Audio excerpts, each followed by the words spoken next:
Yes, people, apologies for being late, but you lot should already know, man. Whenever a foul puts up a live, it's going to be about 5-10 minutes late anyways. There's always some sort of issue with lateness or whatever. But anyway, look, we're here now. That's what all that matters. And we got like the same panel as last week, Tuesday.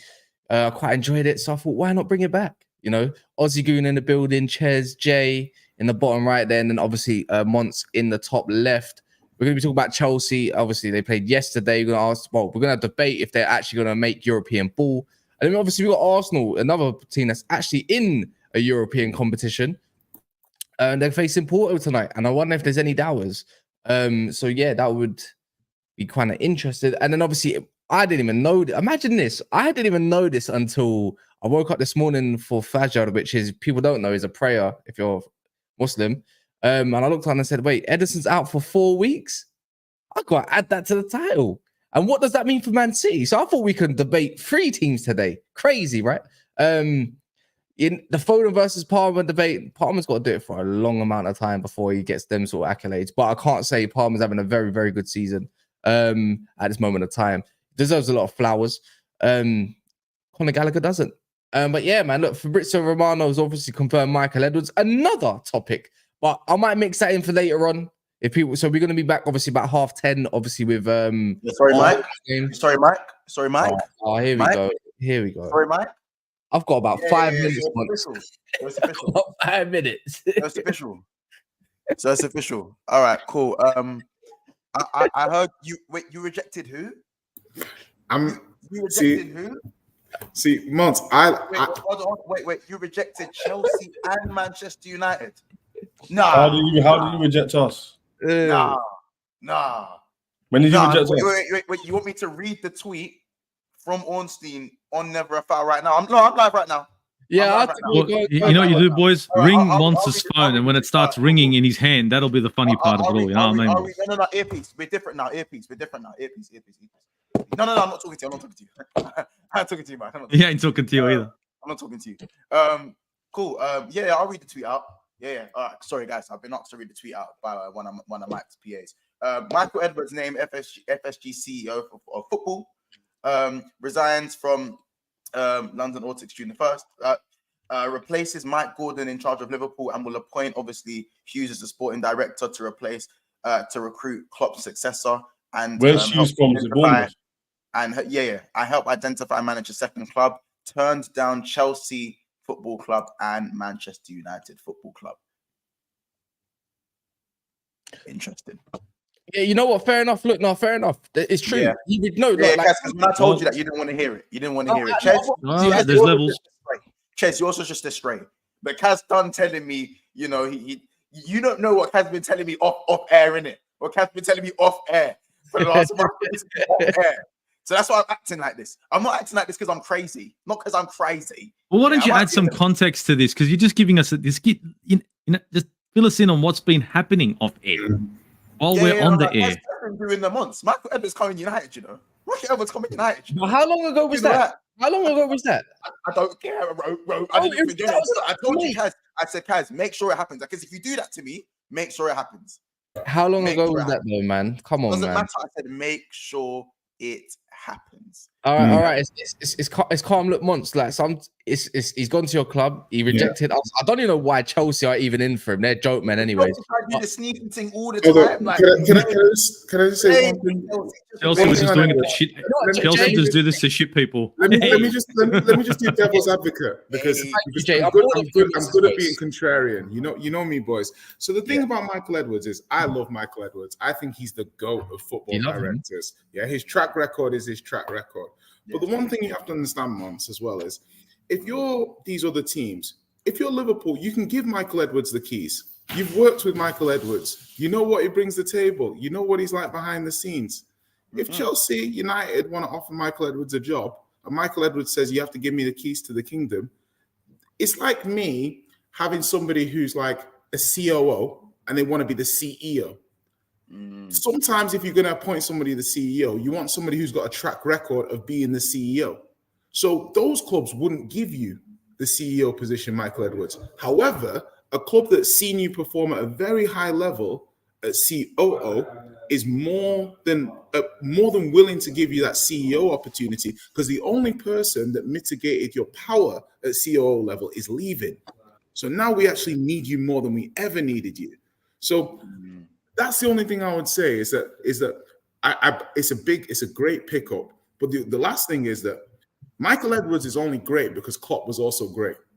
Now I'm not the next manager won't be great, but I'm saying that it is a two-sided thing.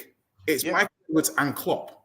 Who knows if Klopp made some of those players that Michael Edwards signed better? And we only ever hear the narrative of the players that Michael Edwards had to convince Klopp to get. What about the players that Klopp had to convince Michael Edwards to get on the flip side that he might not have pushed for had Klopp been available? I'm not being funny as well. That's my contrarian point. I can't lie. We got the better CEO anyways. So I got Omar Barada, the one that like built with Man City and that. Like, if you're gonna ask me, who'd you rather have? A CEO that's done all sorts of roles. Or you're gonna have your CEO now in Michael Edwards. I'm taking Omar Barada, bro, because guess what we always do? We talk about how well Man City are run. So I'm taking that. So technically, can I add something on this as well? So anyways, Ches, the Chelsea thing. You know what I mean? He's getting dopamine. How about this? Ches, let me land time. Go on, you're doing the Chelsea thing, innit? You're getting the dopamine from the Olstein dagger. You're getting gas. Guys, look, I got No, bro. All I'm going to say is this. You're getting that already. I didn't say anything about Worthy. Yeah, I was about to say. I'm not saying Ches. The reason why I didn't bring up your name is because I don't know why you mentioned. Let me just say something straight. I don't know why you mentioned my name. My club's in 12th. We're doing our own thing, innit? You don't worry about us. You was in the You tweet. go do it for Klopp and make sure you get your next manager correct. Because if not, you do what I'm saying. Yeah. What I'm going to say is this. Like Jay's saying, Once decides to do it, he just wants you to whip it out and say, "Look, this is what I've got. I'm whipping it out. It's looking like it's 7-8 long. What's your thing saying before?" I'm going to take off my book. Man, I'm trying to do the soft on the blow thing. Listen, I get it. I get the. Do you know what I said? You know what? I like the whole dopamine thing. I'm gonna call this one copamine. How man are trying to cope. Obviously, Jay's clubs ran well at the moment, so he can point the little plot holes where he thinks he can point the plot holes. Your club's being ran quite well at the moment, Jay. So I'll pick you up. You know what I'm saying? Obviously, Ozzy staying nice and quiet because Eddie's doing the thing right now. So you know what I'm saying? He could just sit there and be like, "Yeah, you know what, Monts, have your fun right now." Ches's club's ran by an idiot, so I get why he's already triggered the second I mentioned it. Even though I only mentioned this club simply because it was part of the tweet. Nothing personal, Ches. Big you up on your win yesterday. There's no beef between us right now. Kaz used to call my phone, creaming over Michael Edwards and getting so giddy. I'm telling you the context. For POF, yeah. Do not understand the context. So do not let Kaz call and tell you, man, right now, we've got so-and-so and I'd rather take so-and-so. Kaz wanted Michael Edwards. He was shaking his bum violently for Michael Edwards, word to JG. He was shaking his bum violently. Yeah. Anyways. Let him do all that. Let him do all that. That's fine. Yeah. Shaking his bum violently. Yeah, but no, it's a huge pick. Like it's a huge pickup. Like obviously, Edwards is he's a data guy. He's a presentation guy. Insane player ID. And my only thing about the guy that United have got is, again, you know, sometimes it's about you can take a guy out of the environment and they don't necessarily. So I'd rather have Edwards than United's new CEO. As in, like, I think that for me personally, like, you look at the structure United are trying to put in place, you know, we'll see whether it works or not. I think these are good people United are going for, but we know what Edwards is. Jay, wouldn't you say that Michael Edwards hasn't got as big a job at Liverpool than what old mate has at Man United? Yeah, I would agree with that, Ozzy. I would agree with that. Yeah, the job will always be Man United. No matter what role or what happens to Liverpool, the role at Man United will always be bigger than that club just over there, over the bridge. So anyway, I'm not saying it bigger as in not better. I'm saying harder. Like, I'm not saying better, because right now the more attractive club is Liverpool. Let's just call it the way it is, right? Yeah, it is a bigger job. You've got a massive project, so I think, I honestly think he did well. The difference is my man's got track record. He built City with quite a few other people as well at the same time, and that's obviously the plan at Man United is to build. Anyways, I don't care. Anyways, they still got FSG, so that's the main issue. They still have these owners that they don't want in charge because they don't smash the cash when they need to. They'll do it one season and they won't do it next season or the season after that. Anyways, do you not like FSG as owners?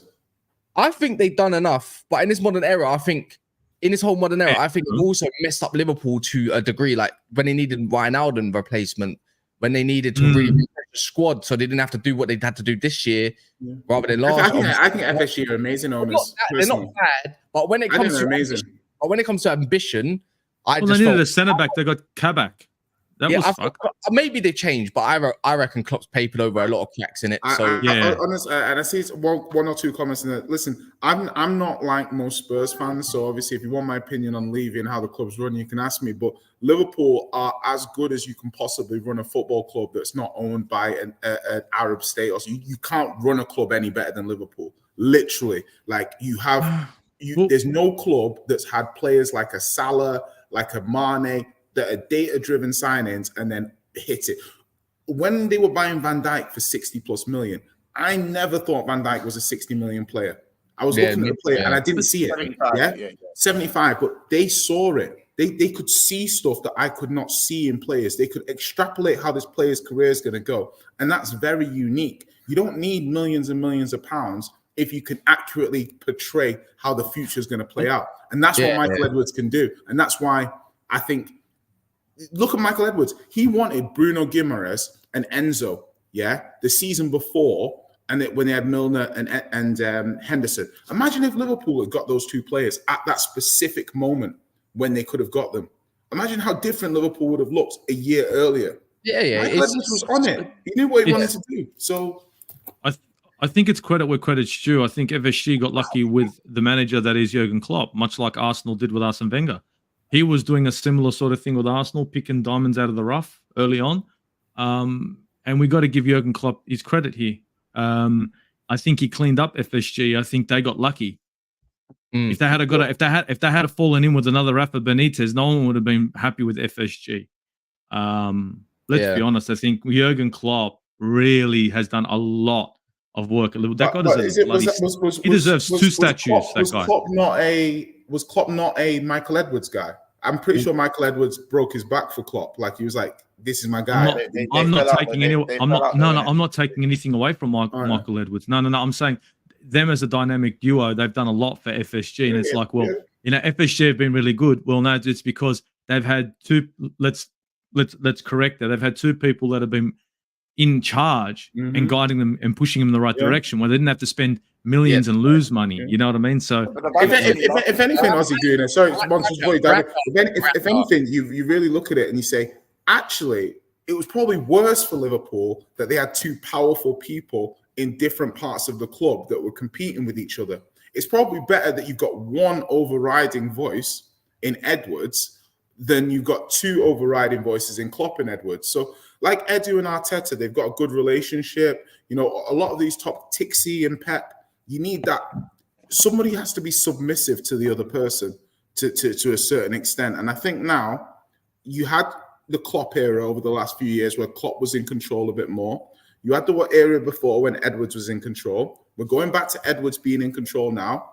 There's a good track record to indicate he's going to do great. Let's see how it plays out. But when you start seeing people like Andy Robertson for 8 million turning into a world-class left back, you got to be scared by that player ID. Sometimes things, sometimes things do add up behind the scenes. Obviously, Michael Edwards and Klopp didn't see eye to eye. Eventually, no longer saw eye to eye, which led to the departure of Michael Edwards. Obviously, Julian Ward didn't do a bad job, but I do feel like maybe this was in the works earlier this season, and it could be a reason as to why Klopp is leaving. Or I don't know. This is just me thinking outside the box. Or it could be a thing where Michael Edwards either come back. Yeah, Michael Edwards either come back, because Klopp is leaving, or Klopp is leaving maybe because the club was already deciding to bring Michael Edwards back at the end of the season, and he's gone, you know what, that's fine. I'm not going to be a part of that then. That's a great point. You know what?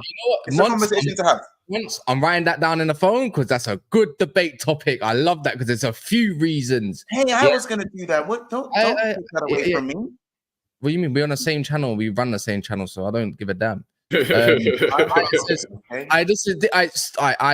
know you're an Arsenal fan, but this is what I mean. Sometimes you gotta relax, bro. Like, funny how this back, yeah. Funny how this back from staff and process talk is okay when it's not Arsenal. I vividly remember rival fans. You said vividly, by the way, laughing at us about staff and processes. Anyway, here's some advice: trust the process. All right, fair enough. I like the super chat. It's good super chat in the end. But nah, like, come on, man. We've all given credit to Josh Kroenke and stuff like that, and we can. It's clear to see in it. Anyways, with your club. What is she gonna take over for a sec? But yeah, Chelsea, obviously, the whole that. Let's just move it on. Are they going to make European football this season? Even as far as Conference League, but I need you lot to look at the table right now and look at the teams around it, and obviously make up your minds for yourself. Go look at their fixtures and stuff like that. Let's have a proper debate. Obviously, they beat Newcastle yesterday 3-2, but Mont's hand over the reins because I gotta go pray. No, of course, bro. Of course. See you in a bit, broski. Listen, Chelsea obviously 3, Newcastle 2. Now, I'll be honest, this was a game that I think a lot of people thought Chelsea was struggling. But I don't think it was Chelsea's best performance, but they done what we've been asking them to do, which is just go get the 3 points and fuck off. Like, it's not, you know what I'm saying? Get the 3 points and build from it. Ches, obviously, as a Chelsea rep, how are you feeling, obviously, about the performance in the 3 points? And obviously a nice little Madrid goal to put the icing on the cake. That was nice. I was messaging on Chelsea group chat. I was like, Madrid coming on 3-1, that'd be nice. And he done it. Overall, I'm actually kind of surprised. I was expecting us to lose the game. I think I said 3-2 or 2-1 to Newcastle.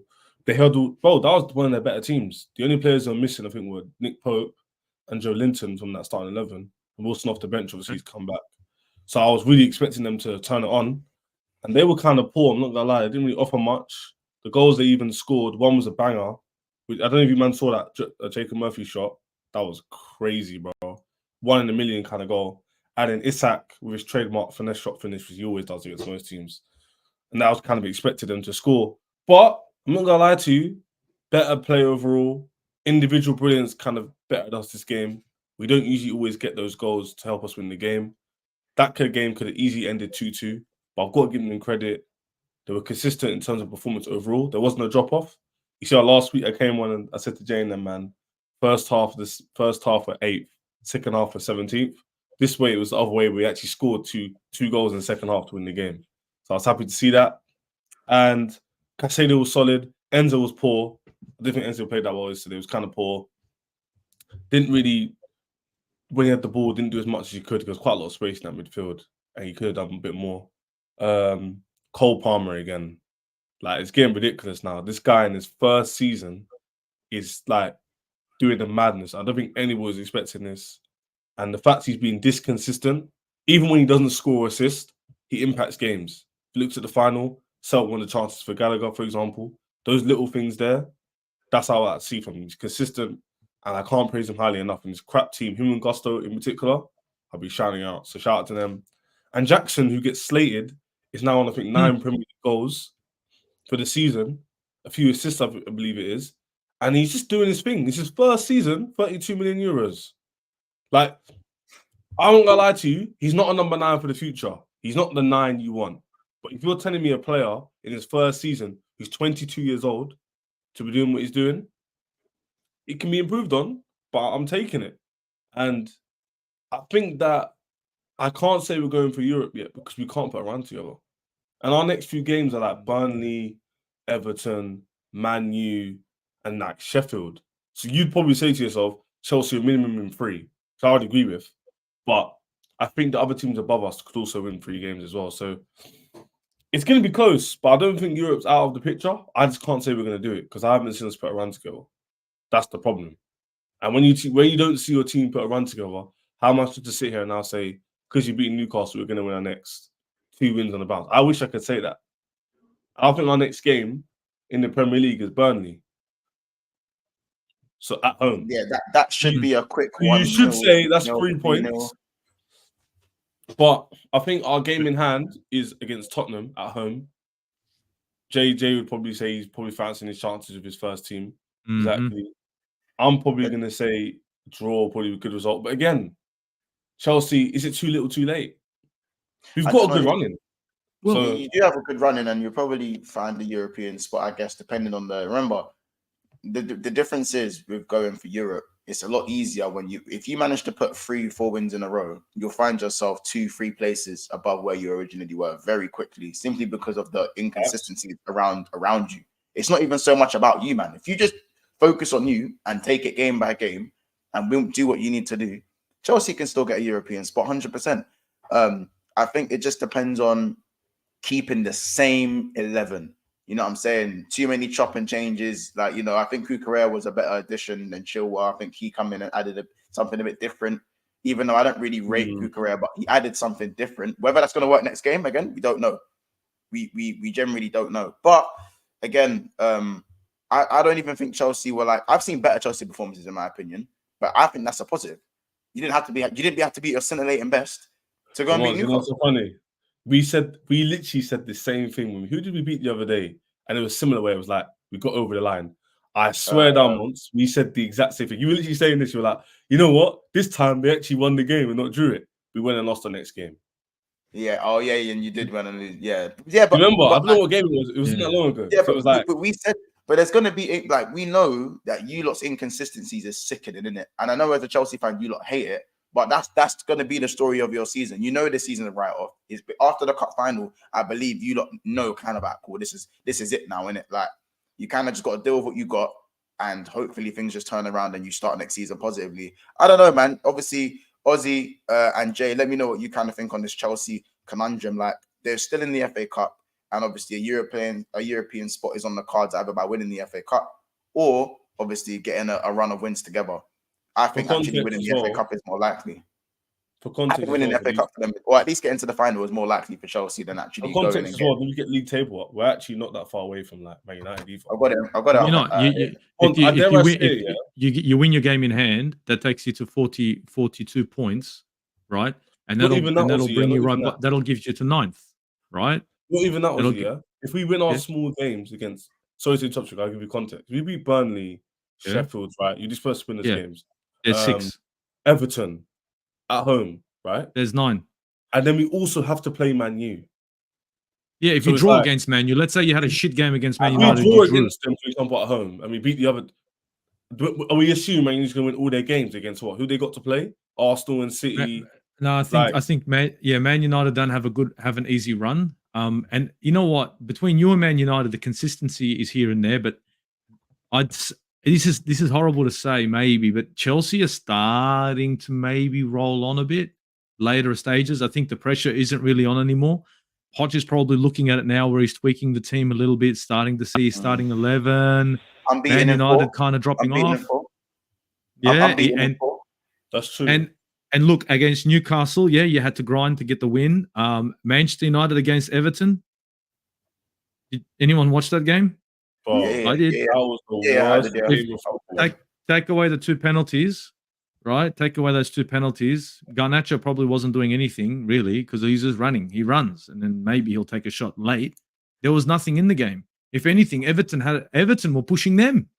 Like even the commentators were saying Everton, unfortunately they've lost this game, but they were the one pressing. So at the moment, Man United, they're not convincing. So maybe this is the right time for Chelsea to start picking up a little bit of form, and they could. Jump in 6th. There's no reason why they couldn't. It's not like West Ham are in great form. Brighton are choppy. You can't tell me Brighton aren't choppy, bro. Look at Brighton, bro. Because Chelsea's record at the Bridge is good. They just draw too many games. They don't get beaten too often at the Bridge. But pretty sure Brighton has to play Liverpool, aren't they? Yeah. We play them next week. Yeah. So Brighton play Liverpool. That's going to be fun. That's going to be fun. So that's good for Chelsea right away. Right, there's shits and giggles. And then we've got Aston Villa versus Wolves. We know what Aston Villa are going to want to do. This is looking good for Chelsea at the moment. Yeah, that's what I'm saying. As it stands, I'm looking at 4. I'm looking. You lot have got 2 wins and 2 draws in your last 4, so that's 4 undefeated. and your run of games is quite kind until obviously you get to the. I believe I don't know when your Arsenal game is going to get scheduled for, so we'll have to see. I don't know, Ches, if you have any sources of where that might be rescheduled for. I heard like end of April. End of April. So it might be. You see, we play Everton on the 15th, and we play Aston Villa on the 27th. It'll be like, I don't know if there's international sign, but it'll be in between there.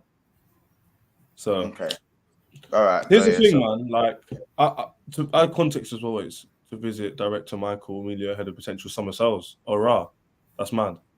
Might get Michael Emilio back. That'll be a good acquisition. That's what someone's put in the chat. I'll check that right now. What I was gonna say was, on the team, moving forward, this might sound crazy. The team's not insurmountable. This team is not like, it's washed where there's inconsistencies, but we're not like not showing any signs. There are signs where you think the run can happen. There are signs where players shine out. It's just not consistent enough to get Europe. So my point why I'm saying that is, I don't think Chelsea need wholesale changes, even in tactics, this necessarily in summer. You just need to make sure the decisions you make are foolproof and they're not just database-driven decision-making. There's actually a thought process behind it. So, for example, Sterling is playing crap. He's my Jamaican brother. I love him. This guy can't kick a flipping football. He's a 3 1-on-1s this season, and he's missed all 3. I didn't think man watched the game yesterday. He was 2-on-1. He got past halfway line. He's in front of the goalkeeper, and he still misses. These are little things that make a difference. Drop him. Play Mudryk in the 10. Put someone else out on the left. We're not asking for a lot. But would you say against the lesser teams like Burnley, it's worth a go? And sorry, look, saying Burnley lesser, don't take it like disrespectful, but let's just, can we call it? I mean, they are lesser, to be fair. Yeah, they have like 30. We're with you. We're with you. It's the truth of truth of the matter, right? Against a team like Burnley, maybe it is time for a little bit of, let's see what we got. Let's change the recipe just a little bit to see if we can tweak this team. And I think Poch might be doing that on the run. That maybe that's why your results are a little bit chop and change. He's still trying to figure out this team. Remember, it's not his team. He's come into a squad where it's like, here are your players. Yeah, figure it out. You know what I mean? You got to give him credit. I know it's not beautiful where Chelsea should be, but he has there is a bit of a resurgence. So maybe it's against the lesser teams. You got to try something new. And Mudryk in the 10. Yeah. Also, this as an Arsenal fan and Liverpool, once you know this, it's not about the bigger teams where you finish in the league, it's about the smaller teams. In theory, if we did beat these small teams, exactly. If we beat these smaller teams, there's no reason why we can't get 7th or 6th. If you think about it, if you beat Everton, Burnley, Sheffield, get a draw against Man U, and now in 9 games you've lost none and you drew 2 or whatever, there's no way you're telling me that 12 points or 10 points won't push me 7th, 8th. 49. Now you've got to play Man United head to head. Now you've got to play. Who else you got to play? I think Tottenham. I know they're ahead of us, but Europe places, right? Let me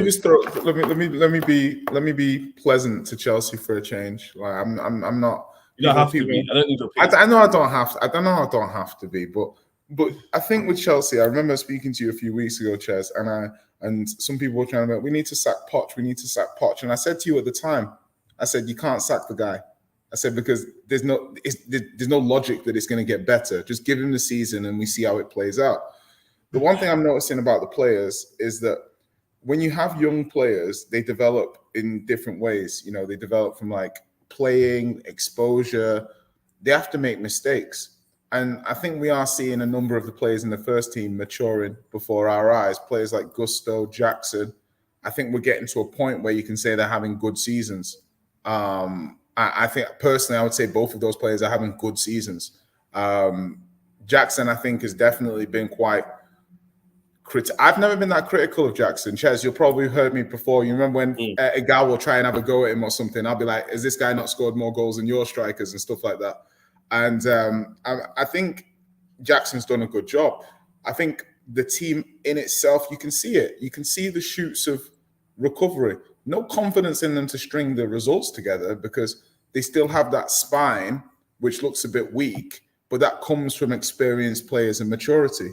So we might see Chelsea in the next few weeks, backs to wall, do good things.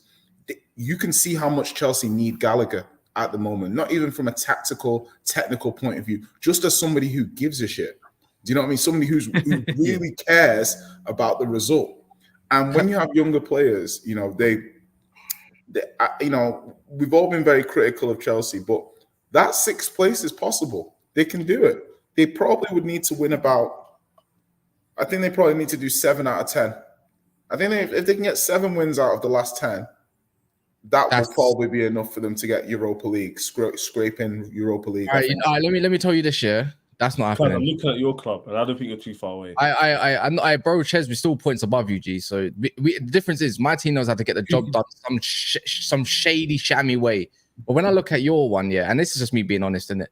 Just because we got the point advantage, he said 7 out of 10 wins. I mean, that's the case. I mean, you're not beating Arsenal. Let's be real. Our game's probably going to end in a draw, as it always does at your gaff. Yeah, you got to go Brighton away, which is going to be tough. But I think you might actually do something there. I'll be really real. Aston Villa will be a really good game. You've done it before. I think you can definitely do that as well. I'm not going to lie. That West Ham game is always a little bit iffy. Actually, you know what? No, you know what I mean? It's not a terrible run, is it, Kaz? It's doable. Ches, you know what? I take that back. It's doable.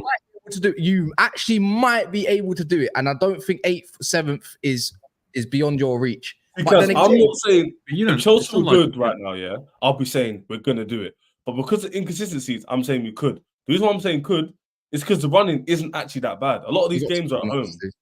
Man United's at home. What's the other one you mentioned? West Ham's at home. Tottenham at home. Brighton, I think, is away. Isn't it? So Man United's run. They got Brentford next. They got Chelsea after. They got Liverpool after that. They got Bournemouth. Are you telling me that you guys are going to beat Brentford no problem after the game that you just played against Everton? You know what it is? I've conceded. But just be honest with me. I watched that game and I was like, what the? I'm not with me.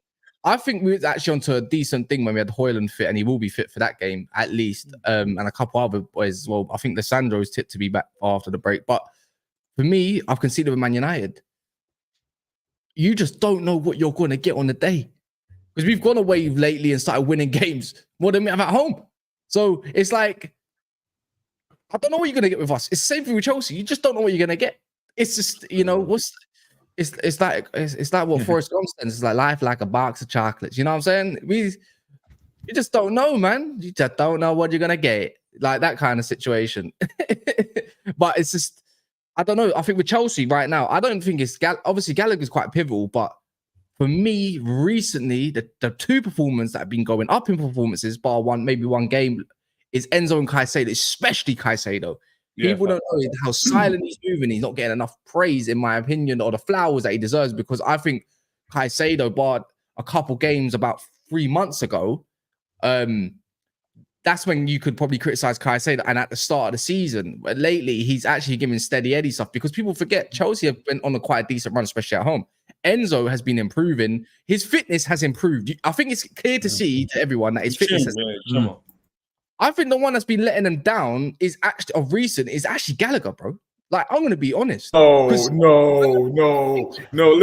Kaz. As the CEO of the Conor Gallagher fan club, when you first said Enzo was playing well, I was like, I know you've got Paul Pogba flashbacks, Kaz. That's what it is. You want to defend this guy because he's a £100 million player in exactly the same ilk as Pogba. They look at him and they say, you should defend, you should attack, you should shoot. And you've got Stockholm syndrome. That's why you want to defend my brother, because go on.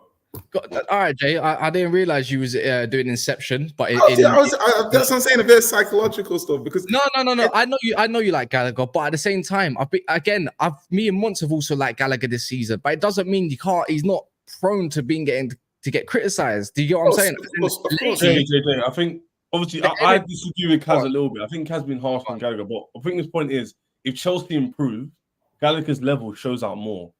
Because we improve as a team technically, he's going to look off the pace a bit. Like if Nkunku comes back, Carney comes back, and now you look at the bench going, why is Gallagher now playing?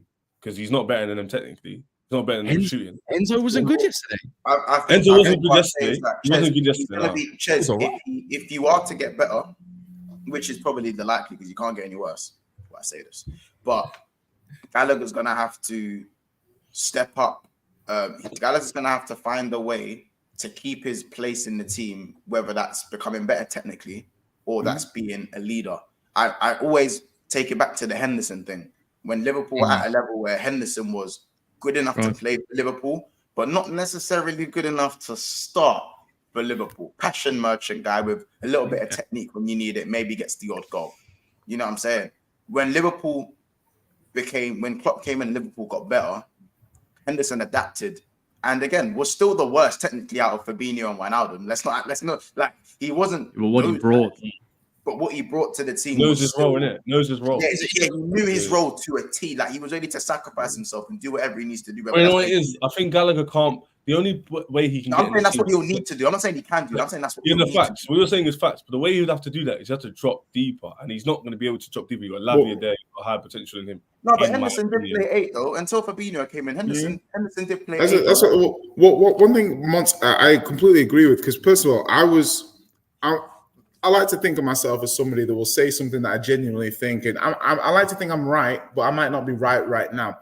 When Henderson was doing this stuff, I remember going on a podcast, literally like 2018-19, and I basically said that Henderson is a world-class recycler of the ball, as in like he keeps things ticking over in a very unique way that was very unique to Henderson. People would attack me. They'd be like, you don't know what you're talking about. A year later, the guy's lifting the Champions League and everyone's raving about his performances. Gallagher, to me, is somebody where Chelsea fans can talk about a rising tide raising all the boats, the quality level being necessary for them to do X and Y, but they ain't there. They ain't at a point where they can be throwing Conor Gallagher's away. They're at a point where Conor Gallagher is arguably their most important player behind Cole Palmer. They're at a point where Conor Gallagher scored 4 goals in the last 5 games, which has won them numerous games, but we're still here talking about whether this guy's good enough to be part of the squad. Because a price tag isn't there, bro. Yeah, let me add this. He's good enough to be part of the squad, yeah. And I know this might give some Chelsea fans PTSD, but at the same time, I look at trophies and I say, who performs? Gallagher, why you missed 2 absolute sitters, in my opinion, to go and win that trophy in 90 minutes. And that's why I say he's not good enough to be started 11. Let's be real with ourselves. But I think this year he's warranted a good place because he's earned it. But overall in the squad, yes, I think he's definitely a good squad player. Now, my issue is going to come back. Chelsea's issue will come back down to who's their best 3 that they've got, because they have got a midfield that can work there. But Lavia has to start. And it depends if they want Caicedo legs or Enzo playmaker and then Kunku in a 10. That's the facts. That is facts. And that's for me. They're going to have to make that decision at some point. But again, I think what we're doing, just quickly, is the lack of balance, bro. That's why I said the midfield balance. Caicedo is not legs. He brings a different aspect to the game. Enzo is not legs. He brings a different aspect to the game. There's the reason why players like your Freds, your Hendersons, workhorse. Yeah, you need your work, bro. You need your workhorse. And obviously, listen, the workhorse isn't always going to start. There's going to be times for Liverpool, Henderson wouldn't play because we'd have 3 tech man in midfield for certain games where we know we're going to have the ball. So you're doing Henderson a disservice, bro. I can't lie. Henderson could actually pass a ball, bro. Like I know, bro. I'm not saying I'm doing Henderson. You're saying it's fundamentals, isn't it? Yeah. But I'm talking about Henderson's fundamental. I know Henderson can pick up a pass and he could still play to the level of Liverpool even when we were top. He could still play to that level and ping sprayers and score a few screamers here and there. But I'm talking about base level talent. Henderson was not of the level of the rest of the midfielders. Even the guys like Naby Keita who wouldn't play. Even Oxlade-Chamberlain, he wasn't better than Oxlade-Chamberlain technically. He wasn't, bro. Yeah, but Mons, on the argument side, fundamentally, bro, when you have your fundamentals as the bare fundamentals, if you can do that to a class level. And that's what Conor Gallagher's going to have to bring if he wants to stay. I'm not being funny though. I'm not saying he has that now. I'm saying that's what he's going to have to do. But the difference is Gallagher's better when he goes forward. And the difference with why I don't like the Henderson comparison as much here, because we only say it because they're both Brexit footballers and they've only got energy to their game pretty much. But Henderson was actually good getting back and being defensive and using his body, like using his strength. That's why it works. Henderson was a right midfield, bro. Henderson was not this polished 8 or DM. Let's stay on focus, come on. No one said about anything about him being right mid. What I'm trying to say is, when he went central midfield, he worked as a unit because he could actually be useful when he got back covering Trent and stuff like that. We've seen Gallagher drop deep, right? We've seen him do the defensive work and sometimes try to.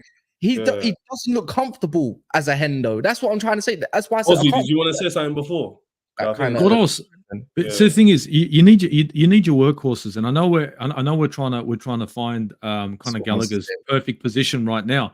But when you're talking about Enzo, who's having one or two games good, one or two games disappearing act, do you know what I'm saying? Like, Enzo Fernandez, yeah, he comes with a mad price tag, but he disappears too. There's been games for Enzo Fernandez where he's disappeared. You can't. Can you correct me, my guy? You know that Enzo disappears. Gallagher might not be a £100 million player, but he's at Milner. He's at Hendo. That sort of, I'm going to come in, I'll give you 6 or 7 out of 10, and I'm going to give you the energy that you need. Yes, he's not as good as those players that are on the pitch potentially, but they haven't been phenomenal this season either. So they can't sit there and preach holy now on Gallagher. Because Ozzy going to preach that people are selling the idea of Enzo and Caicedo rather than the actual execution that these people have delivered. No, because just right now, where we are now. Chez, let me be clear on this. There is no way on God's green. No, hold on. There's no way on God's green earth you can make a compelling case that Conor Gallagher has not been the best out of those three midfielders. He has been the best of those three. I'll hear your argument. I'll hear your argument. Say consistent. No. Who's been the best of those three midfielders? Who's been the best of those three midfielders? No, who's been the best of the three midfielders? Consistently. You know what's so funny? I never disputed that point. So I don't know why you're talking about that. He's been consistent, the bastard. You know, like that's what I'm saying. I said to Mons, keep consistent player. The reason why he brought up Henderson is because I made a good point of Henderson done his role as in he dropped deeper. He originally started as an 8 in Sunderland, went to Liverpool. He wasn't really it when they changed over their style. So he dropped deeper, used fundamentals, and worked as that kind of played dropping in the deep 6, spraying those balls over to the wings, destroying up play, etc. Right? Fundamentals. Nothing great, nothing flashy. Mm-hmm. I'm saying I don't think Conor can do that in my team. Why? Because I think players are better than him in both aspects, attacking and defensive. He's in the middle. Yeah. He's not great at defending. He's great at attacking. He doesn't need to. For me, he doesn't need to drop into the 6 like he did. I agreed. I saw Hendo was able to drop into the 6. Yeah, because Conor can't. Was a better passer. Henderson was a better passer, so he had a few things to his game that he could use to adapt to the 6. But what I'd say, but Gallagher still had things that Henderson maybe didn't have, and that was the tenacity. This, like in terms of speed, or like in speed and physical. Like don't get me wrong, Henderson is a runner, but he was still slow. Like Henderson was not quick by any metric. Like Gallagher is actually like he can get around, he can cover ground. I think that Henderson. People keep thinking Henderson was always playing deep. When Fabinho stepped into the side, as he got older, that 6 position was done for Henderson. He started playing in the 8 with Wijnaldum. He played in the 8. So the only thing that he would do that was maybe cover for Trent. He'd cover for Trent, and then he'd overlap for Trent. So he'd give up most of his game. Can I say one more thing on that though? But I'm saying. Let me land a bit. So I'm not saying Gallagher is any of these things yet, Ches. I'm not even saying he's any of these things yet. But he's not that old either. Henderson was playing. I'm saying because Henderson was not rated, bro. They wanted to sell him, and he was playing right midfield. He wasn't actually even playing 8. He playing right midfield. I think the other issue is the conversation because Chelsea are so bad, and you see Conor Gallagher run around a bit. Here's the thing, Jay, before you get rattled again. Go on now, because I'm going to report this in a second. If we sold him to Spurs, I wouldn't be like, yes. Get like Mount, I went, get out my car. I think Mount's overrated. But Conor Gallagher, I wouldn't be upset, but I'd be like, you know what? We missed the opportunity to keep a squad player. He loves the club. I'd rather have kept him for a squad player. My point is, I think Caicedo recently has shown me that if he improves, continues to improve, he stays in the team. Yeah. Enzo, like Ozzy's saying, is inconsistent. So if he stays more consistent, he stays in the team. Yeah. Arnie, for me, or Mudryk plays in the 10. So Chaz, never say Mudryk in 10 ever in life again, please. Thank you. But I just did. That's and let me be. But like, if you want to hate and ignore him in the 10, that's fine. Wait. We'll never. Please stop. Well, how about this then? Let's We've got 400 guys. We've got 400 guys. We've got 409 people in the house. Yeah? So you lot make sure we do one thing and one thing only, and smash that like button. I believe we're on about 100 and something likes. So you should easily be about 250 to 300 likes. So it's quick, it's easy, it's right down there. It's a thumbs up button. If you're on night mode, it's gonna look like me. When you click it, it's gonna look like Kaz. If you've got the normal YouTube mode on, it's gonna look like Kaz. You click it, it's gonna look like me or Jay. You know what I'm saying? Or even Kaz, depending on what your brightness is. So guys, hit the thumbs up button and smash the like button, please. I was just gonna add this one last thing because obviously I don't want to talk about these lot for too long, innit? There's one more that I want to talk about though. Bro, this is Gallagher's best. No, is this Palace is his best. No, see, that's the thing. You can't say that now. He's too young. Anyways, this is right now we are seeing Gallagher. For me, in my opinion, this is his best. There's not much to go further forward. He's 24 years of age, if I'm correct. So you hit your ceiling at 24. So as a midfielder at 24-year-old, you hit your peak. At 28-year-old, you're retiring. One sec. I said I don't believe there's going to be a much better Gallagher in the future. In my opinion, I think this is, bro. It's like when I was watching Tom Cleverley, man. It's like, even at his age, at that age when he was getting compared to Walsh, who was 2 years younger than him, we all knew and could see that there's not really much to his game. There's not much that's going to hit the ceiling, that's going to make him a well-beater. Have we seen the best out of Enzo and Caicedo yet? No, but is there potential because of their technical ability and everything around it and surrounding it? Was it the price tag? It's much. No, not in price. No, just remember Caicedo. One sec. Let me put it into. Let me just. Can I just do this real quick? Caicedo had one good season before he went to Chelsea. He had one good season before he get to Chelsea. Now he's world class. Conor Gallagher's doing it now. He's not going to get better. He can't get better. But Caicedo had one good season at Brighton and he's world class at Chelsea. Why is that? I believe. Well, it's not fair. I'm just giving my belief. I'm just giving my beliefs. I believe there's a much higher ceiling for Caicedo and Enzo to go further. Yeah, if this guy turns into a great player, I'm going to love to have this. Than Gallagher ever will, because I think there's a much better ceiling. Is he at the right club? I don't know, but I do believe that Caicedo and Enzo got a lot more to offer. And just because Gallagher looks better right now, when there's actual team that functions a little bit, maybe Gallagher performs that little bit better. But I think them lot will just go from here to up there, while Gallagher will stay about here. That's why we say about. That's why I say he's going to be a good squad player. But the one thing I want to just make clear is that I have never rated Chelsea fans' ability to rate their own players. I never will. Don't listen to Chelsea fans when they talk about their own players, yeah? Because I've seen them do it with Christensen. I've seen them do it with Rudiger. Even Alonso. They were always crapping on Alonso. And I was watching Alonso, and I was like, this guy's not that bad. And then you get Chilwell, and then you get Cucurella, and none of these players consistently play better than Alonso, but you're all quiet about the criticism that you gave Alonso. You all used to say how terrible Alonso was on a weekly basis, but the left-backs that you bought since then, hundreds of £1 million of left-backs, they're not better than Alonso. So maybe Alonso was never that bad in the first place, or maybe you were super critical, or maybe the players you bought are terrible. Just recruited poorly. Pardon? Oh, so you're just telling me that. So basically, it was really, really hard for you to find a left back that was an upgrade on Alonso. Do you hear what I just said? I said maybe the players you brought in. Yeah, but how many years has it been since JJ, your point can exist, but mine can as well. If you say Alonso was hated on more than he should have been, yeah, that doesn't mean that Chilwell and Finn coming in are like terrible, better players than him. Just poor recruitment. Just be poor recruitment. I don't think Chilwell's ever been. Theoretically, they should have sat on the bench. Has Chilwell ever been good for Chelsea? I need everyone to answer that question. Has he ever? He had a couple of periods. Yeah, how long has he injuries didn't help him? Before his last long-term injury, he was good. Before his last, how long has he been here for? You know how long? Been here for 3 years now. 3 years now. 4 years. 3? Oh, he thinks been here for like 3.5 years. 4 years. 4 years. That's not good enough. Listen, have one little good spell. But my point is that I don't trust Chelsea fans' ability to rate players. You guys tried to tell me Hudson-Odoi was world class. Hey, Jay, can I ask you a question quick? Can I ask you a question? Because I've seen it all online. They are now slating Sterling and saying Mudryk. That's what I'm trying, bro. That's what I'm trying to say, bro. They're trying to say that Raheem Sterling's not good enough. That's what they're saying right now. Chelsea fans like Raheem Sterling is not good enough. And I'm like, you don't throw Raheem Sterling under the bus, but if he's in bad form, he has to sit on the bench. Yeah, that's what I'm trying to say. Like, That's what I'm saying. All these players are always terrible. Bench, bro. So fair enough. Now Raheem Sterling isn't good enough. Raheem Sterling should get packed. You're off. watching him, Jay. I'm seeing Raheem Sterling go to Saudi. Like, you're 11th in the league. Jay, you're watching the game. Has Sterling been good? Best forwards in the Premier League for the last 10 years. And Chelsea fans are saying send him to Saudi. That tells me everything I need to know about Chelsea fans player idea. Jay, you're better than this. Jay, one set. That's such a poor take. You watch the game. It's not a poor take, bro. How's he smirking because he's got you on his side like a child? He's saying, bro, listen, I have my own opinions, bro. Rubbish, bro. Bro, I have my own opinions. I say the same thing about United fans and Rashford. Sometimes form is temporary. Hey, you've been watching Sterling. Has Sterling been good for Chelsea? Am I making this up?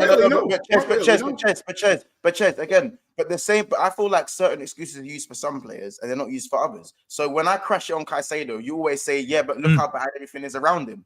Yeah, look how bad everything is around him. Sterling came in a bad time. I can then use that for Sterling and go, well, realistically, Sterling thrives off a 9. He needs a 9 to look like the Sterling we know, and he hasn't been provided with a 9. So I could easily be contextual and say, well, that's probably what it needs. I'm saying, has Sterling been good? I'm with you. Sterling is saying that Sterling's been good. Nobody is saying Sterling's been good. Jay, I can't lie to you. I need to interrupt once. I have to politely interrupt you. The issue I have with you, man's points, is a little bit disingenuous because I'll tell you why.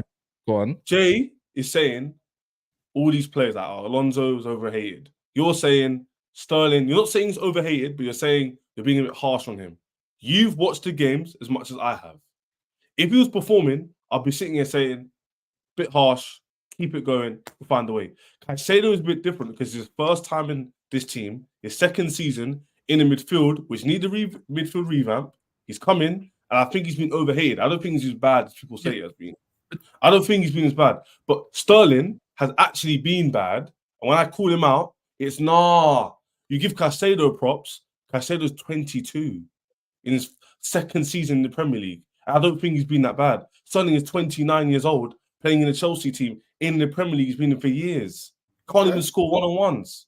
You're telling me, you're being harsh. What I'm saying is Chelsea fans. What I actually said was Chelsea fans have this ability to critique every player. Yeah, as in like no one's good enough. Nobody is good enough. They're still challenging for talent. That's what I'm saying. Nobody's good enough. So now Sterling's not good enough. Jackson wasn't good enough, but he was good enough at the beginning of the season when you were coming into the season for you not to buy a transfer. Then he wasn't good enough when you played 6 months, and now we can say he's had a good season. All I'm trying to say, and people in the comments, you can say what you want, but at the end of the day, Chelsea are 11th.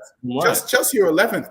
Anybody can be attacked. Yeah, there's no reason for me to be like, Enzo's doing his job better than Sterling's doing his job. They're both not doing their job well. They're both not doing their job well. So why are you telling me that Sterling shouldn't be there next season, but Enzo should? Just because he's older? Well, there's different. Sorry, we have to move on, but there's different way you look at the players, right? I wouldn't look at Son the same way I look at Brennan Johnson. Yeah. Son has been there. We know he's hit those levels. You kind of expect that, no matter what the circumstances are, right? Brennan Johnson's coming from Nottingham Forest, or not as on a decent fee, but a different level of like criticism. That's how it is with Sterling.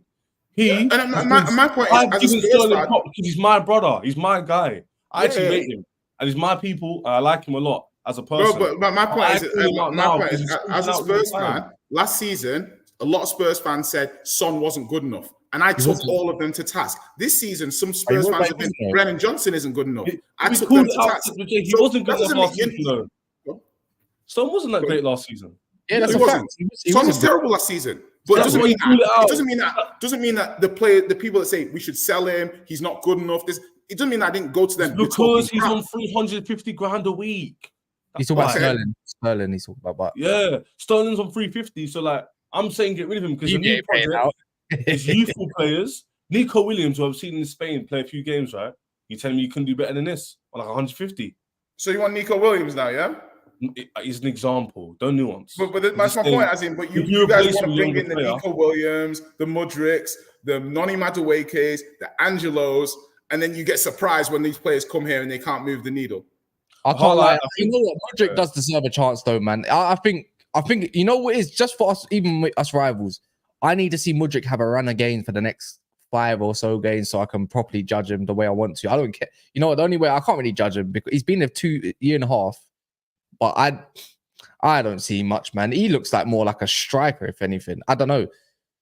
I'll give him time though, man. He needs time on his belt. He does need time on his belt. Do I believe in his potential though? No, I don't. I don't even think he's that good at dribbling. He's only good. I think he's an impact player right now. That's just my opinion though. But we'll see. Anyways, I think he should start over Sterling. I don't mind. Like, yeah. After yesterday, I've seen it a couple times this season. There's a ball to square to somebody like a Cole Palmer and that, and he don't do it. And in my opinion, if that was Anthony, if the player's not performing like a Rashford and he hasn't passed that, which I have seen Rashford this season, I am crushing it on you because you've done it time after time after time. Yeah, it's consistent. It's not once or twice. It's been like 4 times. I mean, Sterling had a good game against City the other week. Like, all the way I'm looking at it is that Chelsea, if they want to, they got rid of the Havertz, the Mounts, the Kovacic's. Here we are. So now, obviously, next season, let's get rid of the Sterlings, who else have you got in centre back that you want to get rid of? So I'm like, you want to get rid of the Gallaghers, the Sterlings. All right, let's see how you do again next season. Because last season, these players were a problem. This season, these players are a problem. Do you know what I mean? So I'm not trying to say that they're not a problem, but I'm saying that constantly getting rid of the experienced players to bring in players with less experience, but they have less negativity around them because they've not played that long. We're talking about Conor Gallagher. Conor Gallagher had a breakout season at Palace. No more, no less than Colwill had. Colwill is lauded by the Chelsea fan base. Yeah? Has Colwill had a better season than Palmer Gallagher this season? Not really. Was Colwill's season at Brighton better than Gallagher's season at Palace? Not really. So it's one of these things where it's just perspective, you know. And I'm just saying it from the point of view of saying that if you keep on wanting to get rid of your experienced players like they're to blame, you're going to constantly be having a young team of young players who, when they can't get it right, you're then going to turn on those players and be like they're not good enough. When really, I just think Chelsea. It's a revolving door, isn't it? It's like I said. I think the key word is just balance. The key word is staying balanced. Balance of experience, balance of technical ability, and balance of some players who just have a bit of both, but aren't a master of any of the two. You know what I'm saying? Once you can find that, once Chelsea find that balance, then you'll find some consistency. Right now, Chelsea are one of the most imbalanced teams, and that's why they're 11th. It's as simple as that. Regardless of the money, regardless of all these things, you're imbalanced. And I think if you guys recruit properly, can't believe I'm talking about recruitment, but if you recruit and keep the spine the same, and those guys improve, then no doubt Chelsea will go back to being a top 6 team. It's inevitable they're going to go back. It's just inevitable that's going to happen next season. But if you do get worse, then I don't know. It won't get worse. It can't get worse than this. Let me not say anything. It can't. Innit? No, it's not going to get worse than this. Big up Kingsley. He says, "I'm sorry, but Roadman Sterling. I'm sorry, but I can't read this because I'm Jamaican in it, so I'm taking offense. So go on." No, Mom's I read that. I was like, that's a bit crazy. I can't. Like, read that. I'm Jamaican in it. I'm taking offense. Yeah, and I'm white. All right, cool. Jay, do you want to read it? Sorry, I'm sorry, but Roadman Sterling is not a youth. He's experienced. You should show the youth the way by being vocal or through demonstration. Without Pep, Sterling is mid. Let's be real. I mean, he's not been great for Chelsea. I mean, he was England's best player in the. You know, that last bit is harsh. Yeah, he's got a whole brand new midfield. The left-hand side's been chopped up. He didn't have a striker, and they want this left winger to just do everything. Mm-hmm. No, Ozzy, that's where you're wrong. We're not saying to do everything. We're just saying square the ball if it's a 2-on-1. We're just saying if you're in front of goal, pull it in the far corner. Don't hit the goal. Yeah, no, but I think you're not saying like shout. I feel you. Right. Yeah. Anyways, no. So obviously we can move, but like obviously we're looking at it then, and you're saying that if we look at the players that Chelsea are going to move forward with, I mean, I get what people are saying, but on the flip side, you could argue Sterling could say, I've had 4 managers. I've had 4 managers playing different styles of play, different approaches. Rashford could say the same thing. Tuchel played me as a wing back. This guy played me left wing. This guy played me right wing. This guy played me as a false 9.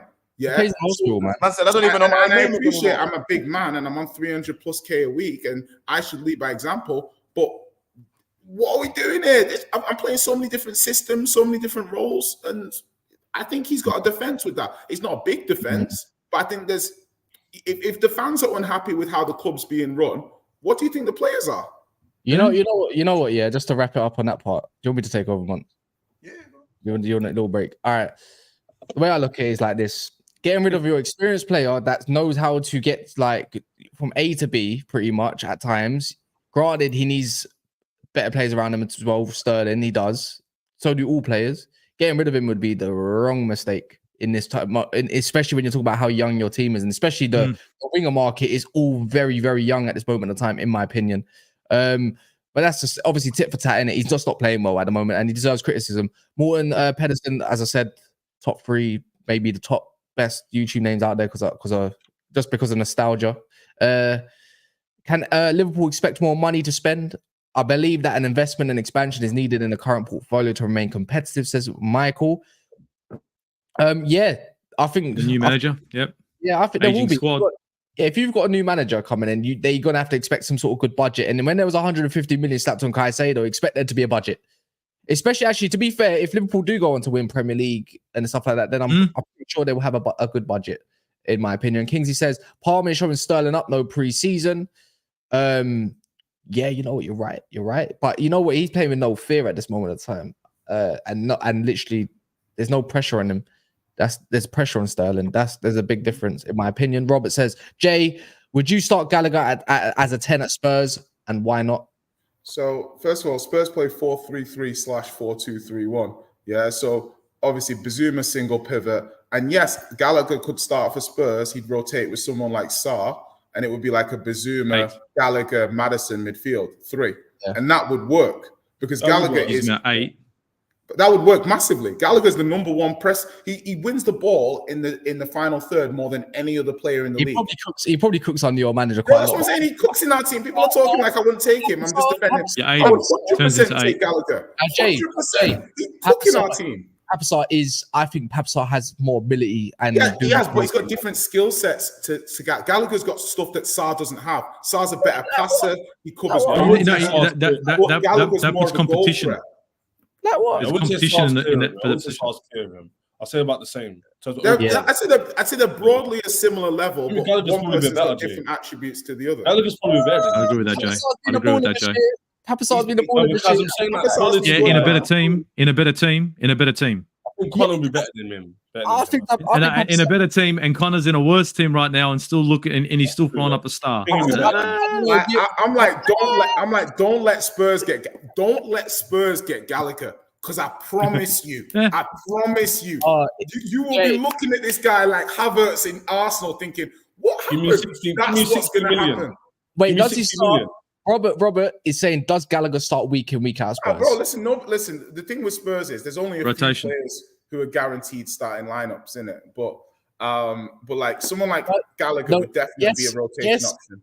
All right, so he wouldn't be a starter. So if he's not a starter at Spurs, the whole point. But there's a star. It could be shared. That's a shared role right there, depending. Horses against different teams. You got him now. He's gonna say now, the whole Gallagher prop is like, if he doesn't start at Spurs, what on earth does it mean that he's going to be meaning that he has to start at Chelsea? Because Chelsea, look where they are. People like Bentancur and Lo Celso who aren't starting at Spurs. And here's where I'm an Argentinian international. Are miles better than Chelsea. So do you know what I mean? It doesn't make sense. Like, come on, dude.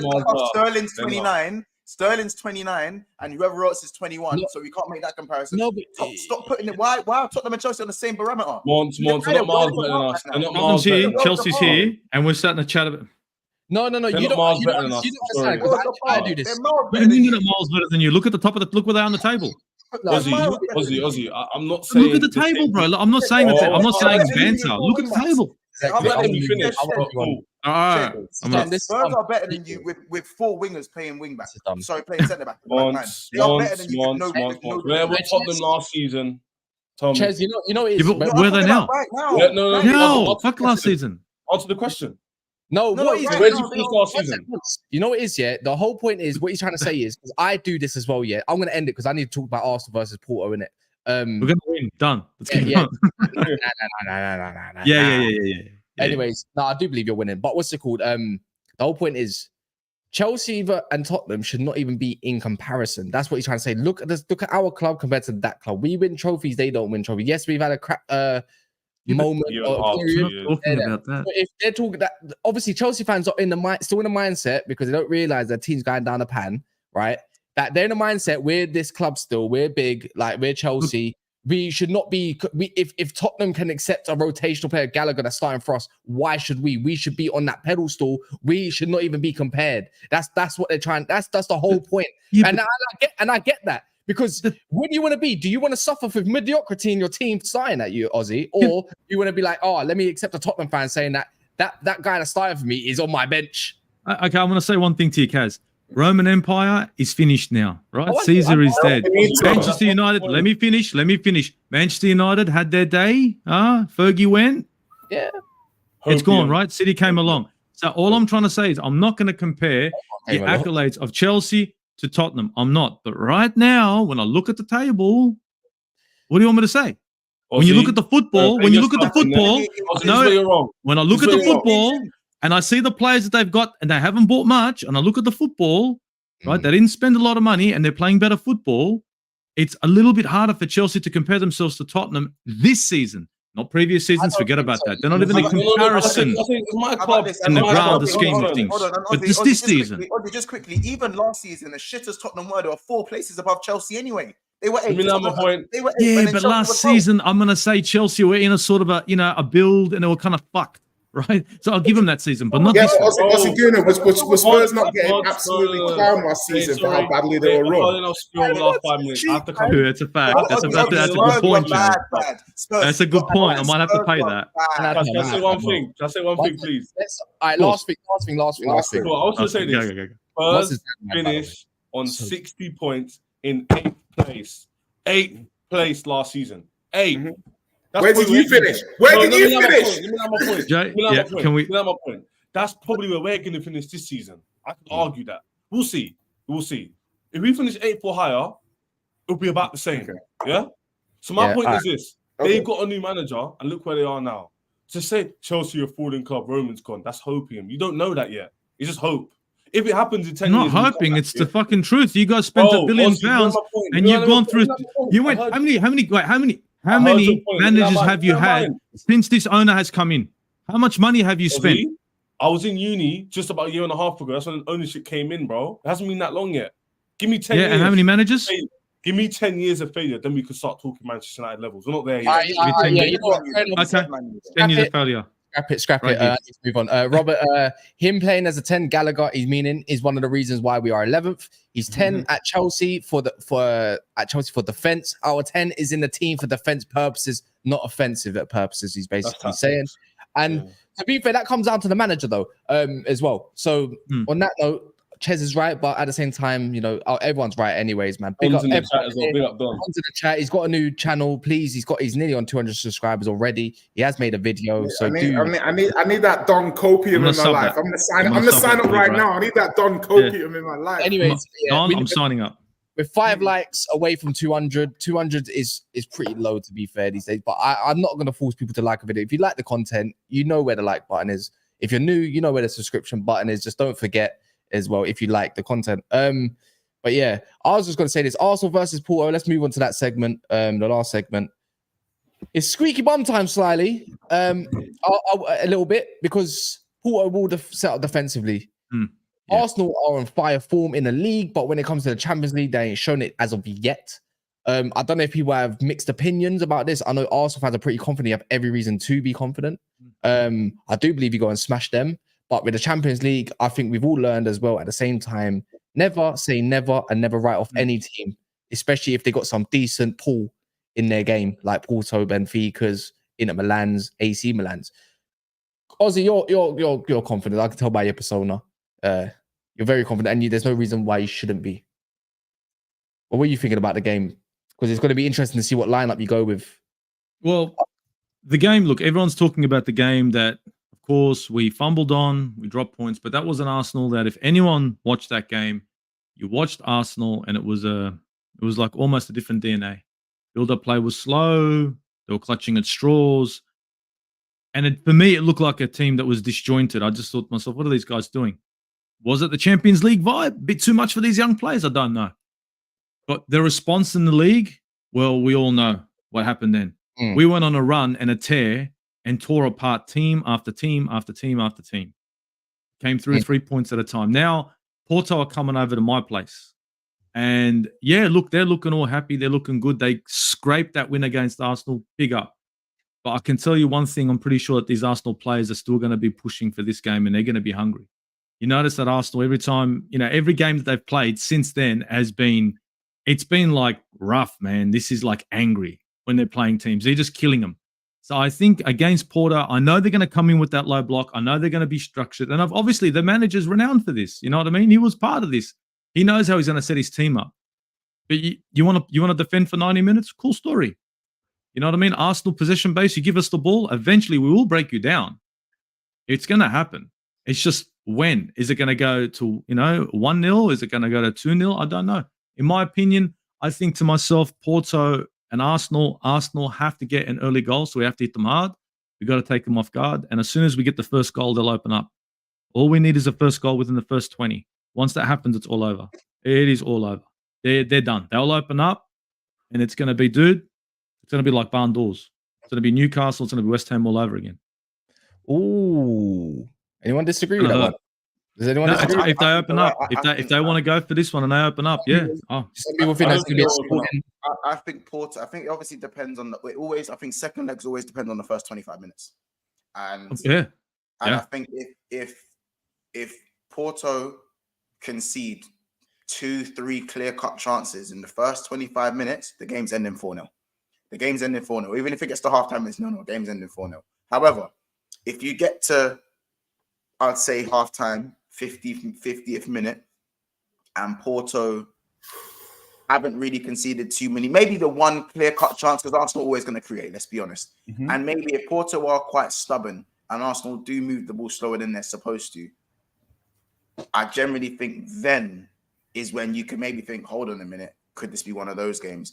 But I think that's the only way Arsenal maybe lose or draw the game and it goes to extra time. I think if you they have to weather the storm. Like they have to weather a serious Arsenal storm for them to have any chance to make it out of this tie, even though they're 1-0 up for me. Yeah. But you know what Arsenal are like in the once they come out of the gate, second half. You know what happens? Every time we come out within the first 5 or 6 minutes, there's a goal, clear-cut opportunities, and we're all over the team. It's like we come back, we're even more pissed off. That's why when people sit there and say, if you haven't scored in the first half, I think Goon, I would say that for me, like obviously Arsenal as well. Like last year they got knocked out by Sporting, didn't they? Of the Europa League. Yeah, so they got a bit of a smash and grab in that game. I remember they scored a nice goal and you went, I think, did you lose on penalties? Was it penalties? Halfway line. Halfway line and went to penalty. So from my point of view, Porto got the experience. And when I've watched Arsenal, the big thing about Arsenal is you got to withstand that opening barrage. You got to try and keep it 0-0 as long as you can in the first half because the fans last season the first 5 or 10 minutes. This season it's the opposite. You think so? So my thing is that first 30 minutes, because even when you played Spurs in the Northumberland derby, that was emotional. That first 20 minutes, even Liverpool, and I think if a team can make it past that, you saw it with Brentford to an extent. If you can get past that, the waves they still come. But they come a little bit less frequently. You can set a little bit. But Arsenal have a lot of options. They've got a lot of options. I think they might miss Martinelli in this game. Because if he's not available, you might miss him. I think Trossard could suit European football quite well with his technical ability. I would agree with you there, Mons, because Martinelli has not been the same Martinelli of last season. Hold on. Yep. Sorry. One more time, because every time we say that, we get castrated for saying that. Even though, Arsenal who says that? No. Who castrates you? Who? Whenever me? Not you. No, not you. I'm talking about a lot of the Arsenal fan base can't take it when we speak. No, look, it is what it is. Martinelli hasn't hit the same height as he had last season. Yes, he's doing well. He's getting assists, but is he getting the goals? Not really. Last season's Martinelli compared to this season's Martinelli, it's apples and oranges. I think Trossard will suit today. I think Trossard will really suit today. Too. So that's why I feel like I think one of the super. Let's get the super chat, by the way, because it's very relevant. Big up Kingsley. He says if Porto score first, Arsenal are done. I actually disagree with this. Big up Kingsley, by the way. I just feel like Porto have to score 60th minute for Arsenal to be done. If Porto score in the first 5 minutes, I still think there's more than enough time for Arsenal to go get 2-3 goals. Arsenal, Porto are a good side. They're a very dangerous side for an inexperienced European side. Is the way I'd say that. Arsenal need to approach this like sensibly. You know, they have 90 minutes to get this goal. You know, Porto on the counter can be quite dangerous too. Like, I think Arsenal win, but I don't know. This is one of those things where you look at form versus European pedigree. Porto have a lot more European pedigree than Arsenal, but Arsenal are obviously in better form and have a better team. So, I mean, I should really think that Arsenal should have too much for them, right? Like, I don't necessarily think it's Prem bias to think that Arsenal should have too much for Porto. Or is it? I don't know. No, it's not. It's not. The reason why is because obviously, I think Oz would agree, they be playing wonderful football, Arsenal in the league, free-flowing, scoring as the goals. But I think they weren't expecting that kind of like dark arts, defensive masterclass from Porto. Yeah. But the fact they've now experienced it, I feel like that will help them in good stead for this game. And I feel like they will use the last game. Arteta would have taught them, this is how it works. And to be fair, if he doesn't do well in this game, Ozzy, that's actually serious concerns. Because that would mean another European home game. And he hasn't learned again. So like, it's a big test to see if you guys have improved. Not to say in Champions League, not in the league, it was improved in the league, but in the Champions League in Europe, if he doesn't learn from his mistakes, that'll be like the third or fourth time you've lost a game again. So it's like, he has to have learned how it works by now, surely. The third time. Like, you'd expect as much. You'd expect as much. And to be honest, I think it's a good point you made there. Dark arts in the game of football. I mean, Man United, we all know it. And Porto, they were smart about it. They knew how to approach the game. I think Arsenal in the first game, a little bit naive. Went in there thinking this should be just an easy run of the game, no problems. We got 3 points. The lesser team, we are the better team. And it just unfortunately ended up for the team that was more, prepared to go for 90 minutes. That came out with a win. I think Arsenal in this game, they're going to have to look at their first one as a foundation, as a bit of a blueprint and say, what did we do right? What did we do wrong? And so does Mikel Arteta. The lineup itself with Trossard in it, I think it's only going to look better, to be honest. I think Trossard's link-up play, and to be honest, outside the box, he gives me more options. Trossard's a kind of player that doesn't mind taking a shot from outside the box. Whether it's Gabriel Martinelli, he likes to be further in, likes to get closer. And that's going to be hard against Porto because they're going to be dropping players back. It's going to get busy in there. So there are going to be shots from outside the box. Initially, I think, with Declan Rice and maybe even Trossard's going to have a ping. Martin Odegaard probably give it a go, but yeah. I think you got this, man. I think it'll be a convincing win. And if you didn't win, it'd be a massive upset because Porto aren't that good. Like Liverpool pasted them, Chelsea pasted them.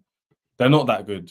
I'm not gonna lie. So and also, I desperately need that 5th place Champions League spot just in case. Just in case the wheels fall off. Here we go. Ange got you feeling good, hasn't he? Ange got you feeling good. No, it is. Ozzy and Gooners all around. You just have to be. So real Arsenal fans.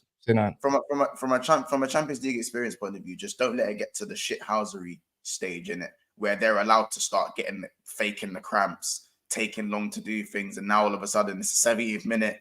You're looking like they're gonna do it. They got the prime man for that. Man's they got the 42-year-old. You get it? They got the guy or 40-year-old. Is that how old he is now? What, Pepe? Yeah, is Pepe 42 or 40? 40. I don't know. I didn't realize time's gone on that much. Yeah. He's 53 years old, got 7 kids, 4 wives. Man, this guy, he's done his time. 40. He's still going. So we're gonna go off predictions. He's 41. He's 41. 41. If we're gonna, he should be playing with Chunks and them, man, in the charity match in Qatar. Oh, he should be playing.